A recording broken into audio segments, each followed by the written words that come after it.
भैया हम अपना घर बेच करके मुसलमान को बर्बाद करेंगे, मुसलमान भूखा मरे उसमें हमें खुशी है। क्या हमारे घर में बच्चे के हाथ में दूध की बोतल ना हो? कि अब कलमों से मैनिपुलेट किया जाएगा आपकी आंखों के सामने, आपके वोट को तरह के लिए हैं तैयार हम, न्याय का हक मिलने तक न्याय योद्धा सी पैसा ला रहे। तो इस समय मौजूद हूँ मैं दिल्ली के गीता कॉलोनी के रामलीला मैदान में। यहाँ एक कांग्रेस की रैली थी, एक बार दिखाएं आप, फोकस करें जरा इस पे। रैली थी, बताया जरा, कांग्रेस की रैली थी, मुझे जहाँ तक लग रहा है, दिख रहा है, क्या पर्पस था, किस लिए रैली थी? ये कांग्रेस की रैली इसलिए थी कि जो मोदी सरकार जो अनीति ढा रही है, किसी को भी चार्ज करना, इलेक्शनों के टाइम में ये याद करना, महंगाई पे कोई फोकस नहीं है, बेरोजगारी पे कोई फोकस नहीं है, दिन पे दिन पेटीएम के शेयर बाजार गिर रहे हैं और महंगाई इतनी बढ़ रही है, दुनिया त्रस्त है। तो उनको न्याय दिलाने के लिए ये एक संकल्प रैली करी गई है, जिससे कि मोदी सरकार जागे और सबको न्याय मिले। देखिए भाई, नफरत के बाजार में मोहब्बत की दुकान खोलने राहुल जी निकले हैं। भारत जोड़ो यात्रा करी, उसके बाद भारत जोड़ो न्याय यात्रा करी, और भारतीय जनता पार्टी के दोनों यात्राओं में पेट में दर्द हुआ और आज तक दर्द है। मैं कहना चाहता हूं कि जब जब राहुल जी कहीं पहुंचते हैं, झारखंड की घटना है कि राहुल जी आज झारखंड में है, राहुल जी की यात्रा आज झारखंड में है, और आज ही के दिन मोदी जी की धनबाद में रैली होने वाली थी। आज मोदी जी पीठ दिखा के राहुल जी की यात्रा को वो निकल गए और झारखंड की जनता को लेकर गए।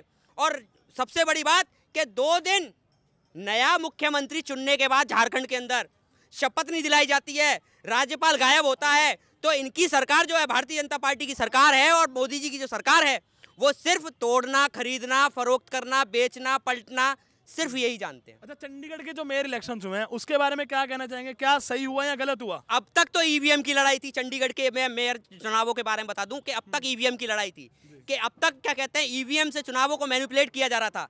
कि अब चंडीगढ़ की जो घटना हुई है उसे देखते हुए हम ये कहना चाहते हैं कि अब कलमों से मैनिपुलेट किया जाएगा, आपकी आंखों के सामने आपके वोट को काट दिया जाएगा, आपके मतों को काट दिया जाएगा। अगर ये देश की जनता नहीं खड़ी होती है, आज देश की जनता इस न्याय के लिए नहीं खड़ी होती है, मणिपुर का न्याय, आप देश की जनता का बेरोजगारी का न्याय, देश की जनता के लिए रोजगार का न्याय, पीड़ित जनता के लिए सारी, आप बिहार में देखिए, बिहार में क्या करके आए, बिहार में क्या किया इन लोगों ने।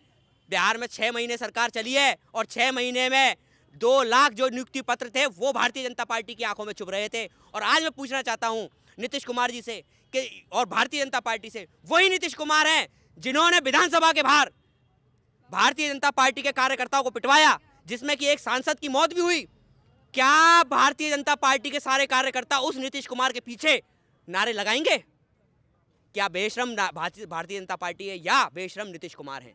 शुक्रिया, धन्यवाद जी। मैं तो टोटली सर आपको 2 लफ्जों में बता रहा हूँ कि जालिम की सियासत और किसी को ना बोलने देना, ये राहुल गांधी और लवली बताएंगे हुकूमत कैसे चलती है। खुल्ला गुंडागर्दी चंडीगढ़ में। आज एक बात है कि ईडी का इतनी जल्दी फैसला, तो एक कोर्ट और बना दो ना, जहाँ लोअर कोर्ट है, हाई कोर्ट है, सुप्रीम कोर्ट है, वहाँ ईडी कोर्ट बना दो कि हाथ के हाथ फैसला, हाथ के हाथ जेल के अंदर। और मणिपुर के अंदर कितनी बहनों के साथ बलात्कार होते हैं, दिल्ली की सड़कों में बलात्कार होते हैं, उसके लिए कोई फैसला नहीं है। दम टूट जाता है गवाही देते देते बहन बेटियों का। क्या राज है, क्या है ये मत समझे हर उरूज को जवाल है। ये वक्त बताएगा हुकूमत कैसे चलती है। चंडीगढ़ में जो कुछ हुआ हिंदुस्तान ने तो देखा ही, पूरी दुनिया ने देखा, और पूरी दुनिया थू कर रही है। ये ना कहें कि सिकंदर बादशाह था, उसने भी कहा था कि मरने के बाद मेरे हाथ खाली कर देना। बड़े बड़े डिक्टेटर आए, कुछ नहीं। मैं आपके चैनल से कहना चाहता हूँ, बहुत कुछ हो गया। ये हिंदुस्तान को आज़ादी ऐसे नहीं मिली, सारे धर्मों के लोगों ने मिलकर अपनी खून की एक बूंद निछावर करी है, जब ये कुर्बानी मिली है। ये ना समझे, ये तो अपने ही लोगों को नहीं बोलने देते। मैं क्यों कहूँ कि बीजेपी में कोई बोल रहा, कोई नहीं बोल रहा। 3 का खेल है, मोदी, योगी और अमित शाह, उन्हीं के मोनोपोली चल रही है। पब्लिक को चेंज करना चाहती है। क्या कह रहे हैं जी आप? अब पब्लिक जो है चेंज करना चाहती है, तो उसे चेंज होने दिया जाए। अच्छा, तो ये जो है ईडी का केस डाल के, वो डाल के, इस तरीके पब्लिक को बहकावे में करके पब्लिक का ध्यान दूसरी तरफ बदलना, ये सही नहीं है। हिंदू मुस्लिम करके ये एक राजनीति है। मैं तो यही कहना चाहूँ, अभी मोदी जी ने 22 तारीख को जो राम प्रतिष्ठा वो करा था, वो अगले उसमें भी नवरात्रों में भी तो कर सकते थे, रामनवमी को, क्योंकि इन लोगों को डर था कि हम हारेंगे और कांग्रेस इसका बेनिफिट उठा लेगी। ये डर ही इनको ले डूब रहा है। और भाई भाई को हिंदू मुस्लिम तो एक इनका एक राजनीति वो है, एजेंडा है। जब हमारे हिंदू धर्म के चारों संतों ने मना कर दिया कि अधूरा मंदिर है, हम नहीं आ सकते। और फिर एक चीज़ होती है राम मंदिर, जब भी पूजा होती है तो स्त्री साथ में बैठती है, जो कि मोदी जी अकेले ही उन्होंने राम प्रतिष्ठा का करा, ये गलत करा, नहीं होना चाहिए। अगर रामचंद्र जी भी इन्हें भी पूजा करी थी तो सोने की सीता जी साथ में बनवा के जब उन्होंने पूजा करी, जब उनकी पूजा वो हुआ था, वो तो विष्णु भगवान, वो तो अवतार हैं, वो तो भाई ये क्या राम को लाएंगे, ये राम को लाएंगे? राम को तो राम से पहले राम का नाम था। और मैं खुद दिल्ली की सबसे बड़ी रामलीला में चांदनी चौक में 2 साल राम बना हूँ, 2 साल लक्ष्मण बना हूँ, क्या उसमें।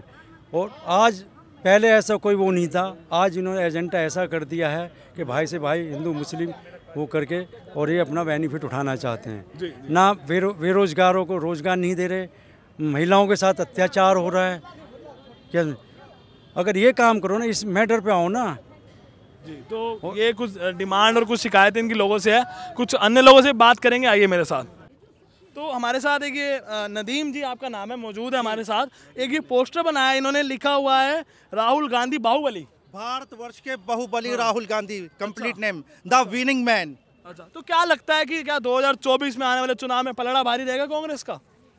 पलड़ा भारी नहीं रहेगा, पूरी तरह से इस बार कांग्रेस की तरफ पलड़ा झुक जाएगा, क्योंकि भारतवर्ष के बाहुबली हैं राहुल गांधी, नफरती वातावरण में है प्रेम की आंधी।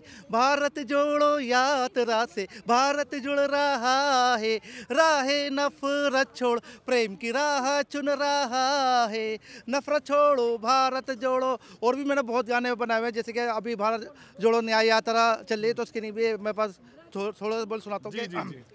भारत जोड़ो न्याय यात्रा के लिए हैं तैयार हम, न्याय का हक मिलने तक न्याय योद्धा सी पैसा ला रहे हैं हम। अब नहीं तो कब हम नींद से जागेंगे, या ताउम्र हम अन्याय के अंधकार में ही जीवन काटेंगे।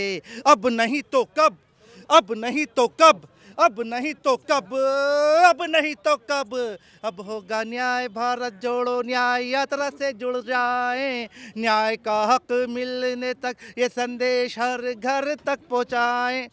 तो जैसे कि आपने बताया भारत जोड़ो यात्रा से लोग काफ़ी जुड़ रहे हैं, तो क्या इलेक्शन में इसका अच्छा प्रभाव पड़ेगा पूरी कांग्रेस पार्टी को, जो राहुल गांधी जी की भारत जोड़ो यात्रा जो कर रहे हैं अभी, तो क्या उसका इलेक्शन पर कैसा असर देखने को मिलेगा इस बार? देखिए, पहली बात तो भारत जोड़ो यात्रा तो हो चुकी है, अब हो रही भारत जोड़ो न्याय यात्रा।